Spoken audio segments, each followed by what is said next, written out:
এই ঘটনাটি শুনে যান। একজন আল্লাহর ওলি বাহলুল দানা, উনি রাস্তা দিয়ে হাঁটতেছে। উনি হাঁটার সময় দুজন ছেলেকে দেখলো, দুইটি বাচ্চাকে দেখলো। একটি বাচ্চা কান্না করতেছে, আর একটি বাচ্চার হাতে খেলনা, ওই বাচ্চাটি খেলনা দিয়ে খেলতেছে। তো বাহলুল দানা উনি ভাবলো যে বাচ্চারা কান্না করতেছে, ওই বাচ্চাটা হয়তো খেলনার জন্য কান্নাকাটি করতেছে। ওই আল্লাহর ওলি বাহলুল দানা ওই বাচ্চার কাছে গেল, কে বলল, হে বাচ্চা, তুমি কাঁদিও না, আমি তোমাকে একটি খেলনা কিনে দেব, তুমি আমার সাথে আসো। তখন ওই বাচ্চা জানেন কি উত্তর দিয়েছে? ওই বাচ্চা আল্লাহর ওলিকে বলল, হে বাহলুল, শুনো, আমরা কি দুনিয়াতে খেলার জন্য এসেছি? আমরা এসেছি দুনিয়াতে আমল করার জন্য, আল্লাহর ইবাদত করার জন্য। আল্লাহ পাক আমাদেরকে কি খেলার জন্য সৃষ্টি করেছেন? এই কথা শুনে বাহলুল দানা অবাক হয়ে গেলেন। তখন আল্লাহর ওলি ওই বাচ্চাকে বলল, তোমার তো এখনো আমল নামা খুলে নেই, তুমি তো এখনো ছোট, তোমার তো এখন কোনো পাপ হবে না, পাপ লেখা হবে না।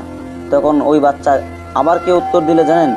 ওই বাচ্চা বাহলুলকে বললো, হ্যাঁ বাহলুল, তুমি আমাকে ধোঁকা দিও না, কারণ আমি দেখেছি আমার আম্মু যখন রান্না করতে যায়, চুলার কাছে গিয়ে আগে আমার আম্মু ছোট ছোট লার্কি দিয়ে আগুন ধরাই, তারপর বড় লার্কি দিই। আমার ভয় করে আল্লাহ পাক রব্বুল আলামিন যদি আবার জাহান্নামে আমাকে দিয়ে জাহান্নামের আগুন ধরানো শুরু করে, ওই ভয়ে আমি কান্নাকাটি করতেছি।